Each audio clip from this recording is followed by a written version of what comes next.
안녕하세요. 플리마인드 사이학TV의 정교수와 이샘? 김샘도 왔어요. 김샘이 궁금한 게 있어서 왔습니다. 네, 그런가요? 자, 오늘은 어떤 드라마, 어떤 영화, 뭐 누구를 주인공으로 한번 잡아볼까요? 그 요새 뭐 넷플릭스에 채팅 앱? 데이팅 앱? 아. 뭐 그걸로 하는 드라마, 영화? 뭐 그런 게 있더라고요. 네, 맞아요. 썸바디? 썸바디죠? 네.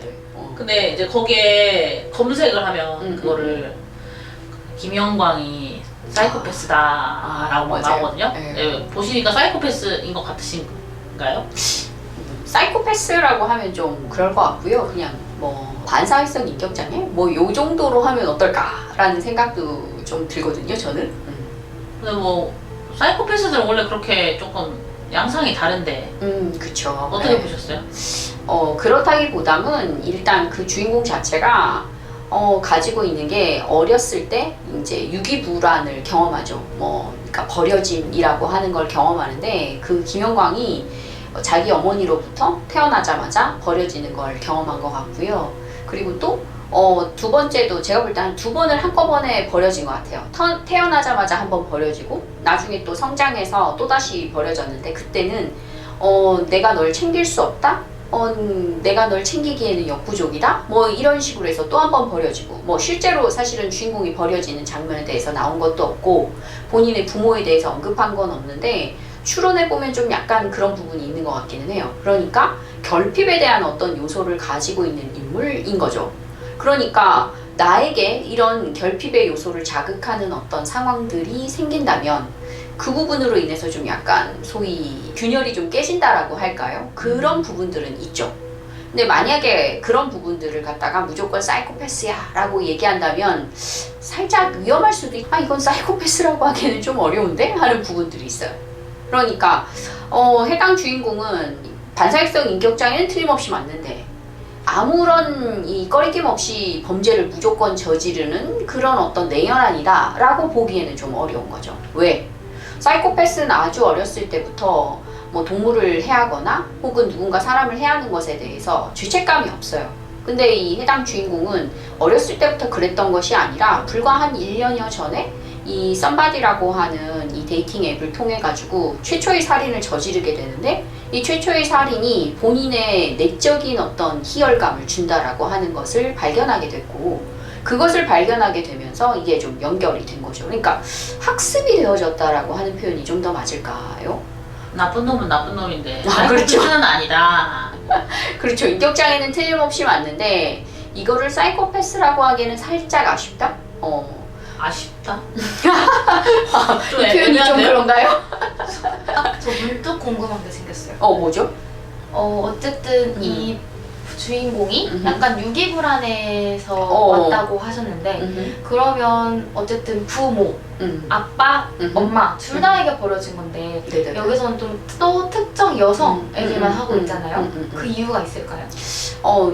처음에 이 남성을 이 버려진 어떤 상황에 대해서 얘기를 할 때 이 어머니가 본인을 버린 것에 대해서 약간 희화하는 어떤 언어적인 워딩이 살짝 나오기는 해요. 오랫동안 부모가 특히나 어머니가 이 오랫동안 품고 있다가 버렸다라고 해야지 라고 하는 어떤 애증에 관련된 이야기를 하거든요. 그러니까 이 모든 여성을 다 죽이진 않았어요. 이 주인공이. 죽이지 않은 여성이 두 사람이 있는데 한 여성은 본인이 생각할 때 너무나 완벽하다라고 생각했던 김섬이라고 하는 주인공 여성이고 또 한 여성은 김섬의 친구인 기은이라고 하는 사람인데 이 기은이는 사고로 인해서 하반신 불구이거든요. 여튼 그 사람은 사실은 죽이지 않았어요. 그래서 넌 왜 나를 안 죽였냐라는 식의 표현을 하니까 이 주인공이 그런 이야기를 했거든요. 뭔가 이 버릴 만한, 죽일 만한 가치가 있어야 죽이지. 넌 이미 망가져 있지 않냐 라는 얘기를 했어요. 그러니까 망가진 걸 다시 망가뜨리는 건 나에게는 별로 그렇게 크게 의미가 없는데? 라는 식이었고 그러니까 버린다라고 하는 것 자체에는 뭔가 애착이 들어가 있어야 된다라는 식의 얘기를 한 거예요. 그러면서 이 해당 남성 윤호라고 하는 인물이 예컨대 뭐 엄마가 10달 동안 아이를 뱃속에 품고 있다가 버렸다던가 이런 워딩을 쓰거든요. 그렇다라는 거 하는 걸 보면 이 남성은 여성에 대한 혐오가 들어 있는 거죠, 사실. 그러니까 남성 아버지보다는 여성 어머니에게 뭔가 극적인 어떤 분노가 있는 건 틀림없이 맞아요. 그리고 또 제가 이것이 학습되어졌다라고 얘기하는 이유가 뭐냐면 이 썸바디라고 하는 첫 번째 데이팅 앱을 썼을 때 이 앱을 통해서 만난 어떤 특정 A 여성과 성행위를 하게 되고 성행위를 한 뒤에 성행위 장면에서 이 여성이 뭐 굉장히 목을 졸라달라라고 하는 어떤 주문을 하고 그 목을 조르는 과정에서 본의 아니게 사고가 일어난 거거든요. 그러니까 이 남성의 입장에서는 성행위의 극적인 어떤 장면을 연출한 이후에 이 여성을 죽이는 어떤 상황이 본인에게 극적인 어떤 이 황홀감, 희열 이런 걸 준다라고 생각할 수도 있었다라는 거죠. 네. 그럼 죽이려고 의도를 가지고 죽인 게 아니네요. 어떻게 생각을 해보면 그런 거예요. 그러니까 모든 어떤 죽였던 여성들을 다 보면 해당 앱을 통해서 만나고 앱을 통해서 만나서 뭐 성행위로 자연스럽게 이루어지고 성행위가 끝나게 되면 여성을 죽이는 어떤 상황이 반복되어졌는데 이 하반신 불구인 어떤 특정 기은이라고 하는 여성과도 사실은 성행위를 하게 됐고 근데 이 여성은 본인이 생각해 볼 때에는 완벽한 어떤 극적인 희열감을 맛보지 않았다라고 생각할 수도 있겠죠. 뭐 어쨌든 그리고 이 여성은 이미 망가진 어떤 존재라고 생각을 했기 때문에 이 여성을 특별히 내가 죽여야 할 이유를 못 찾은 거죠. 아니 월드워치 좀비인가? 거기서 아시죠? 좀비가 맞아요. 나쁜 병 걸리는 피해가는 거. 윤호의 입장에서 보면 뭐 그럴 수도 있겠네요, 그렇죠? 진짜 웃기네. 여튼 그래서 저는 이 남성 주인공이 사이코패스다라고만 딱 이렇게 규정 짓기에는 뭔가 2% 부족하다라는 말씀을 전 좀 드리고 싶고 물론 삐뚤어진 사랑이기는 하죠. 근데 이 사랑을 찾아가고 거기에 목말라하고 하는 것을 들여다보면 이 감독이 전하고자 하는 또 다른 메시지가 있지 않았을까라는 생각도 사실은 하죠. 그리고 또 이것도 있는 것 같아요. 요즘 이런 비슷한 어떤 사건 사고가 생각보다 되게 많잖아요. 그러니까 이런 부분들에 대해서 좀 약간 경각심을 주고자 하는 것도 있고요. 그다음에 이것도 좀 있는 것 같아요. 인간이 이제 점점 기계의 어떤 노예가 되어진 거죠. 그렇게 생각을 해보니까 기계는 멈춘다? 라고 하는 100년 전의 어떤 퍼웰의 어떤 소설이 갑자기 생각나는데 거기에도 보면 AI가 이 모든 것들을 통제하고 뭔가 이 생산해낸다, 뭔가 새로운 인간이 태어난다라고 하는 것 자체는 그 생산 그 이상도 그 이하도 아닌 거예요. 기계만이 인간의 감정, 세상을 통제할 수 있는 어떤 상황이 생기는 거거든요. 어떻게 생각을 해보면 잘은 모르겠으나 감독이 그 생각은 이뤄놓지도 없었을까요? 살짝 좀 있었으면 좋겠다라는 생각도 좀 있긴 있습니다. 그리고 또 하나 있어요. 여기 하나의 또 포인트인데요. 여기에 김섬이라고 하는 주인공이 아스퍼거 장애를 앓고 있어요. 그래가지고 감정에 대해서 사실은 잘 모르는 거죠. 그래서 아주 어렸을 때 본인의 어머니로부터 희노애락에 대한 감정을 배우죠. 제가 최근에 누군가한테도 얘기를 한 적은 있는데요. 해당 장애에서 가장 쉽게 배울 수 있는 게 화예요. 화를 내는 거.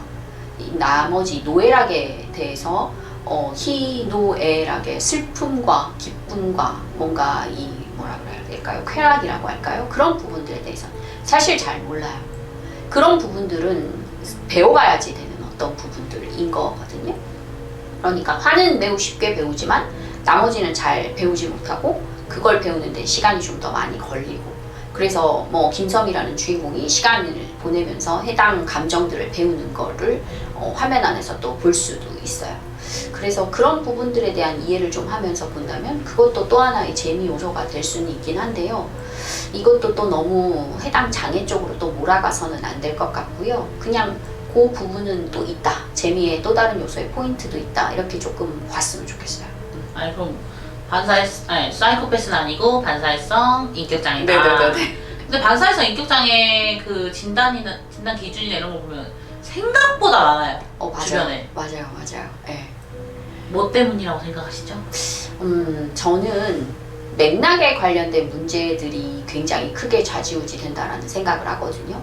지금 현재 우리가 살고 있는 이 세상 자체가 건강한 세상은 아니잖아요. 그래서 우리가 지금 현재 건강하지 않은 세상 속에 놓여져 있고 건강하지 않은 세상 속에서 건강하지 않은 부모로부터 양육되어지게 되면서 생각보다 뭔가 인격장애를 겪고 있는 사람들은 많다라고 얘기할 수 있을 것 같아요. 그래서 조금만 좀 이상하면 쟤 뭐야?